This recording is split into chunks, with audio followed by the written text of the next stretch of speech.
তো রব্বুল আলামিন বলে, বান্দা আমি কি না দিছিলাম বান্দা, আরে না ফরমান, কেন সেজদা দিলি না? কেন সেজদা দিলি না? এই যুবকরা, আজকে সারাদিনে এক ওয়াক্ত নামাজের সেজদা ফজর থেকে এশা যার কপালে নাই, আরে তুই মানুষের বাচ্চা কেমনে বেটা? তুই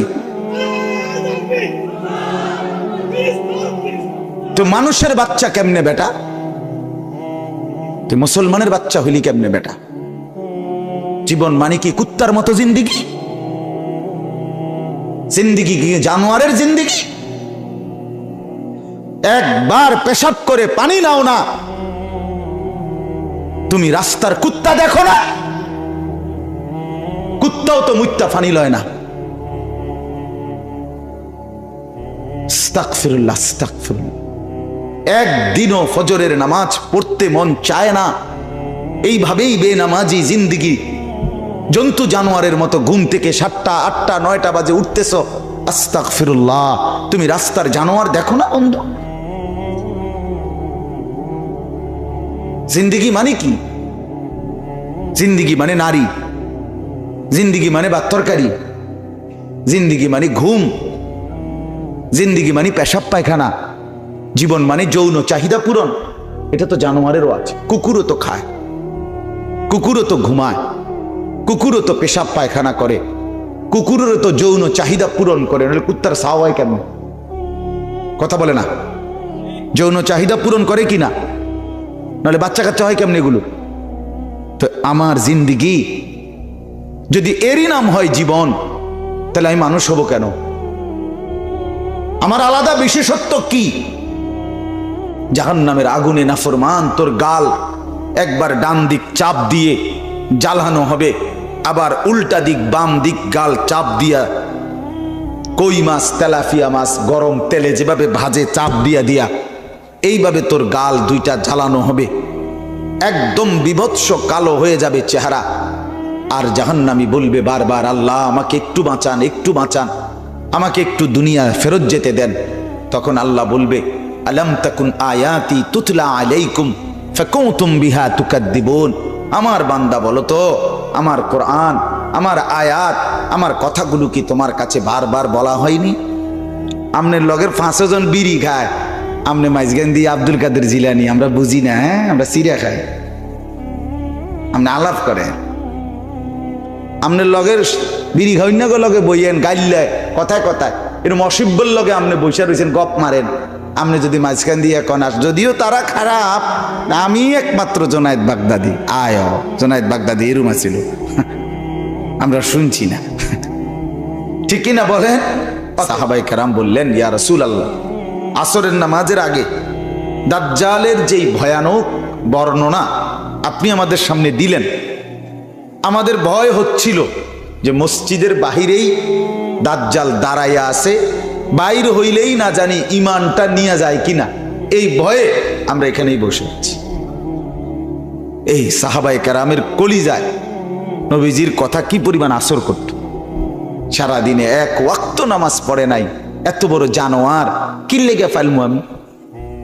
মানে কি কারণটা কি? হ্যাঁ, আল্লাহকে কোন সেজদা দিবে না, এত বড় অসভ্য, এত বড় জানোয়ার হাইওয়ান, তারে আমি মুসলমান বাপ হইয়া পালবো কেন? কি লেগে? ঘটনাটা কি? কোরআনুল কারীমের মধ্যে আছে, আল্লাহ তাআলা ইরশাদ করেছেন, ইয়াইযুকুম লাআল্লাকুম তাযাক্কারুন। আল্লাহ তাআলা বলেন, আমি তোমাদেরকে ওয়াজ করছি কেন? যেন তোমরা উপদেশ গ্রহণ করতে পারো। তাহলে এই আয়াত দ্বারা স্পষ্ট বোঝা যায় ওয়াজের উদ্দেশ্য কি। আল্লাহ তাআলা নিজেই বলেছেন, উদ্দেশ্য যেন তোমরা উপদেশ গ্রহণ করতে পারো। তাহলে বোঝা গেল নসিহত, উপদেশ, নিজের জিন্দেগির পরিবর্তন, নিজের ভেতরে অন্তরাত্মা, বিবেক, অনুভূতি জাগ্রত করা, নিজের জীবন যেভাবে আছি, যেভাবে চলতেছি, সেটাকে পরিবর্তন করে আল্লাহমুখী, আখিরাতমুখী করা, পরকালমুখী করা, এটাই মূল উদ্দেশ্য। যদি এটা অর্জন না হয়, আসা এবং যাওয়া আর শোনার মধ্যে কোনো লাভ হলো না। এই জন্য আমি সবার কাছে অনুরোধ করছি, যে কয়জন আল্লাহর বান্দা বসছেন, সবাই মনোযোগ দিয়ে, আন্তরিকতা নিয়ে, শতভাগ আন্তরিকতা নিয়ে, একেবারে দিল থেকে আল্লাহর কথা শুনে দেখবেন লাভবান হবে। হৃদয়ে অনুভূতি তৈরি হবে, কলিজা নড়বে, আল্লাহ তাআলার মহব্বত জাগ্রত হবে, আখিরাতের ফিকির আসবে, বিগত জীবনের উপরে আফসোস আসবে, আগামী জীবনের জন্য ইবাদতের আগ্রহ তৈরি হবে। এটা যদি না হয়, বলেও লাভ নাই, শুনেও লাভ নাই। এজন্য সবার কাছে অনুরোধ, মনোযোগী হই। যে ছেলেরা দাঁড়িয়ে আছো ভাই, আমার অনুরোধ হলো, যে কতক্ষণই বসো, শুনো, এতক্ষণ বসেই শুনো। যার যখন সুবিধা হবে, প্রয়োজন হবে, চলে গেলেই হলো, কোনো অসুবিধা নেই। আল্লাহর কথা 1 মিনিট শুনলো লাভ, 100 মিনিট শুনলো লাভ। আল্লাহর নাম একবার নিলেও লাভ, 1 কোটিবার নিলেও লাভ। লাভ আছে কিনা বলে? সুবহানাল্লাহ একবার বললেও নেকি, 100 বার বললেও নেকি। তার মানে আল্লাহর কথা, কোরআনের কথা বললেই লাভ, শুনলেই লাভ, উচ্চারণ করলেই লাভ। সামান্য হোক বেশি হোক, সবটার মধ্যেই লাভই লাভ। এজন্য কমই শুনি, অসুবিধা নেই, কিন্তু মনোযোগ দিয়ে শুনি, আন্তরিকতা নিয়ে শুনি। কোরআন সুন্নাহর কথার ক্ষেত্রে পরিবর্তনের জন্য আদব জরুরি। আর যদি বলে যে ভাল লাগলে শুনবো, ভালো না লাগলে শুনতাম না, দেখি না টান টুন আসেনি, কথা বুঝেন না, টান টুন নাই, হুদা কি কয় না, হ্যাঁ তয় ঠিকই আছে, তাইলে হবে না। কিন্তু পরিবর্তনের জন্য আন্তরিকতা জরুরি, আগ্রহ জরুরি, ভীষণ আগ্রহ। হাদিসের মধ্যে আছে, সাহাবায়ে কেরাম রাসূলুল্লাহ সাল্লাল্লাহু আলাইহি ওয়াসাল্লামের কথা যখন শুনতেন, সাহাবায়ে কেরাম বর্ণনা করেন, কান্না আলা রুউসিনা তাইর, আমাদের কাঁধে মাথায় যেন পাখি এসে বসতো।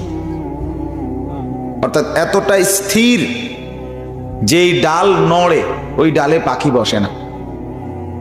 ডাল, গাছের ডাল যদি সারাক্ষণ নড়ে তো এটাতে পাখি বসবে না। যেটা মোটা স্থির, পাখি এসে ওইটাতে বসে। সাহাবায়ে কেরামের নবীজির প্রতি নজর এতটা আগ্রহ ছিল যে ওনারা নড়াচড়াও করতেন না, মনে হইতো যেন পাখি এসে কাঁধে মাথায় বসছে, এরকম ছিল ফিকির। শুনতে এতটা মনোযোগ দিয়ে। আওয়াজটা এরকম রিপিট করে কা ও আচ্ছা। তো এই কারণে এই আন্তরিকতাটা ছিল। হাদিসের মধ্যে আছে, আসরের নামাজের আগে নবী সাল্লাল্লাহু আলাইহি ওয়াসাল্লাম দাজ্জালের ব্যাপারে সাহাবীদেরকে বড় ভয়ানক বয়ান করছে।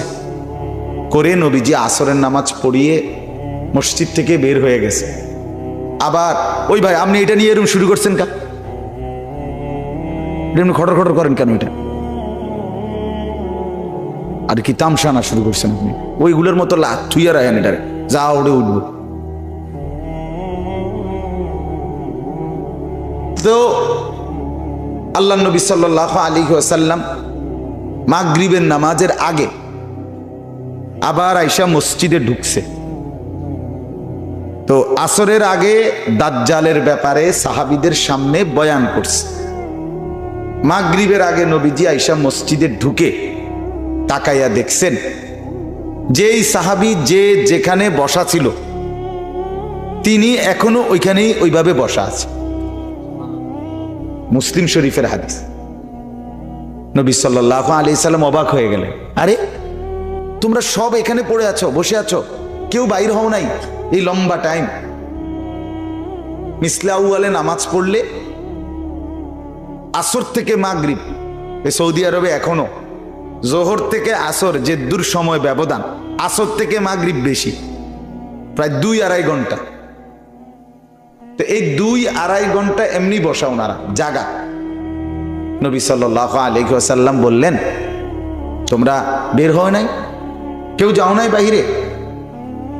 আল্লাহ নবী সাল্লাল্লাহু আলাইহি সাল্লাম, ভালো আছেন? ঠিক আছে। এ লোক আমি শোনা আন্দা থাকতেই আমার খুব চিন্তা। আল্লাহ মাফ করে দেন। জি বাপ। তো আল্লাহ নবী সাল্লাল্লাহু আলাইহি ওয়াসাল্লাম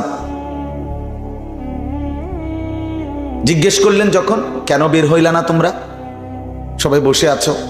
সাহাবায়ে কেরাম বললেন, ইয়া রাসূলুল্লাহ, আসরের নামাজের আগে দাজ্জালের যেই ভয়ানক বর্ণনা আপনি আমাদের সামনে দিলেন, আমাদের ভয় হচ্ছিল যে মসজিদের বাহিরেই দাজ্জাল দাঁড়াইয়া আছে, বাইর হইলেই না জানি ইমানটা নিয়ে যায় কিনা, এই ভয়ে আমরা এখানেই বসে আছি। এই সাহাবায়ে কেরামের কলিজায় নবীজির কথা কি পরিমাণ আসর করত, কি পরিমাণ কথাটাকে প্রভাব ফেলছে, যে নড়াচড়াই ভুলে গেছে, মসজিদ থেকে বের হওয়ার অনুভূতি চলে গেছে। বল, আমি কত সময় দেখছি আমার এই ছোট্ট জীবনে, এইখান দিয়ে আমিও বাইরেছি ওয়াজ শেষে, পাবলিকও বাড়িয়েছে, বুড়া মিয়া এই জাগাত এন থেকে অনেক গিয়েছে হয়তো, মানে অন্য কোনো জায়গায় বিড়িটা ধরাইছে এনে একের জাগাত, এই রুম ডাকাত, কি আশ্চর্য, মানে এন থেকে কোনো বলে আধা কিলো ওয়াজের কোনো টেম্পার নেই। এখান থেকে বাইর হইয়া ওই কোনাত গিয়া এক কোনা দিয়া বৈশা বহুত ছেলে পেলে বা মাঝ বয়সী বৈশা ফেসাব করতে আছে। কি হতো, টয়লেট পেপার কই, ফানি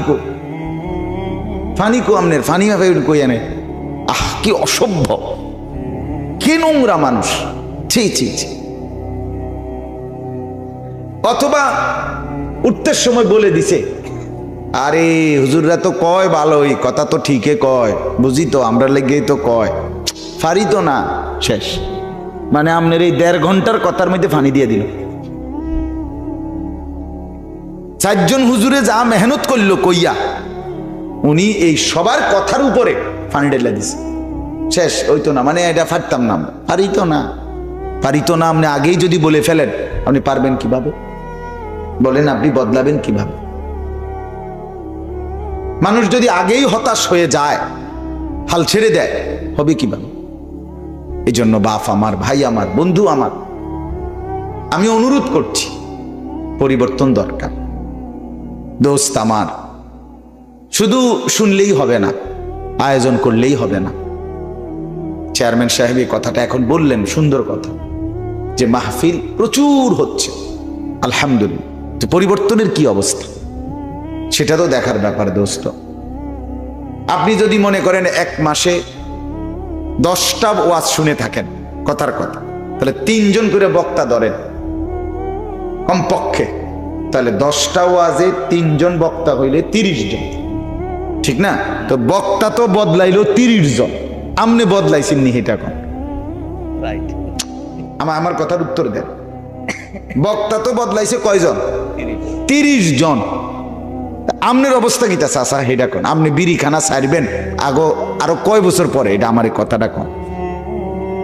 আর কে বললে, মানে কেমনে বললে আল্লাহর কোরআন এবং রাসূলুল্লাহর হাদিস, এর চাইতে আর কোন কথা বললে আপনি চা দোকানে টেলিভিশন দেখা বন্ধ করবেন? আল্লাহর দোহাই আপনি কোন কি কইলে বুঝবেন? আপনি আর কি বললি, মানে আর কেমনে কইলে? আপনি যদি বলেন আপনার সামনে কতক্ষণ গইরাই শিক্ষারি বলেন, কি পরিমাণ বিবেকহীন মানুষ! 60 বছর বয়স্ক মানুষ, 60 বছর বেটার হায়াত চাচা, এখনো বিড়িখানাটা ছাড়তে পারলেন না। আপনি কি মরতেন না তাইলে? আপনি কবরে যাইতেন না চাচা? আস্তাগফিরুল্লাহ, আপনি কি পরিমাণ পাষাণ! 60 বছর বয়স, এখনো ঘন্টার পর ঘন্টা চা দোকানে বসে বেডিতের নাচ গান, অশ্লীল নাচ গান, নাটক, সিনেমা দেখতেছে। কবরে যাবেন কোন দিন? গুনাহ ছাড়বেন কোন দিন? আলাম ইয়ানি লিল্লাযীনা আমানু আন তাখশা কুলুবুহুম লিযিকরিল্লাহ। কোরআনে আছে, আল্লাহ বলে, আমার মুমিন বান্দা, আমি আল্লাহর স্মরণে তোমার দিলটা নরম করার সময় আজও কি হয়নি? আলাম ইয়ানি, আমার বান্দা আজও হয়নি, আর কোনোদিন হবে না বান্দা। যুবক, 1 বছরে, এই নওজোয়ান দোস্ত আমার, 1 বছরে 365 দিন, 365 দিন খোদার একদিনও তুমি ফজরের নামাজ কোনোদিনও পড়লা না। তুমি জানো না ফজরের ওয়াক্ত হয় কখন, আজান হয় কখন। হায় হায়, আর কতদিন আল্লাহকে ভুলবা তুমি বলো ভাইয়া?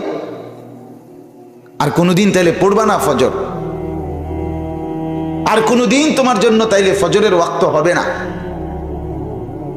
আর কোনোদিন আল্লাহকে সকাল ভোরবেলা মনে পড়বে না? তাইলে বাদে দিয়ে দিলে আল্লাহকে। আহা, মানুষের বাচ্চা এত বড় পাষাণ হয় কেমনে আমি বুঝি না। মুসলমানের বাচ্চা এত বড় পাষাণ কিভাবে হয়? তার মা কে, তার বাপ কে? কে তারে বড় করলো? কে তারে দুধ খাওয়াইলো? কেন তারে মানুষ করছে? কেন তারে ভাত খাওয়াইতেছে? আমি বুঝি না, আমি বুঝি। সারাদিনে 1 ওয়াক্ত নামাজ পড়ে নাই, এত বড় জানোয়ার কি লেগে ফেলবো আমি? মানে কি কারণটা কি? হ্যাঁ, আল্লাহকে কোন সেজদা দিবে না, এত বড় অসভ্য, এত বড় জানোয়ার, হাইওয়ান, তারে আমি মুসলমান বাপ হইয়া পালবো কেন? কি লেগে? ঘটনাটা কি? আফসোসের ব্যাপার। এজন্য বললাম বাপ, পরিবর্তন চাই, বিবেক যেন নড়ে ওঠে, ইনসাফ চাই। কেন আল্লাহকে ভুলে যাওয়া? কেন আখিরাতকে ভুলে যাওয়া? আল্লাহ তাআলা বলে ইমানদার হবে না সময়। আলাম ইয়ানি, সময় তাইলে হবে না। ইয়া আইয়ুহাল ইনসান মা গাররাকা বিরাব্বিকাল কারীম। রব্বুল আলামিন ডাক দিয়ে বলে, হে মানুষ, আমার মতো দয়ালু মেহেরবান মুনিব, আমার মতো এমন মাওলা থেকে ছেড়ে গিয়ে কে তোমারে ধোঁকা দিল অন্যদিকে? মা গাররাক, কে তোমাকে ধোঁকা দিল? কেন ছেড়ে দিলা এমন দয়ার মালিককে, এমন মায়ার মাওলাকে?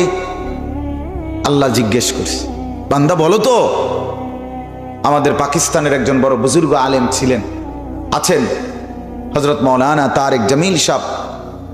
উনি এটাকে বলে, এভাবে বলে, এক মা তার ছেলেকে বুকে জড়ায় ধইরা পিঠে মাথায় হাত বুলাইয়া চোখের পানি ফেলে বলে, বাপ কেমনে রে বাপ, তুই আজ 6টা মাস মার একটা খবর নিলি না রে?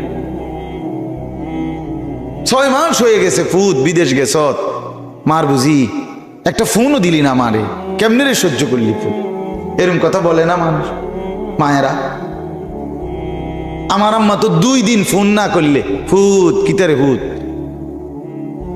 উগা ফোনও দেস না, মায়ে কয়। সর্বোচ্চ 2 দিনের ব্যবধান হইল। আহা, রব্বুল আলামিন বলে, মা গাররা, আমার বান্দা কি হলো রে তোমার? আজ 6 মাস কোনোদিন আমাকে একটা সেজদা দিলা না। বান্দা এভাবে ভুলে গেলা কেন আমাকে? কেন আমার সাথে রাগ করলা? এত বড় অভিমান কেন করলা?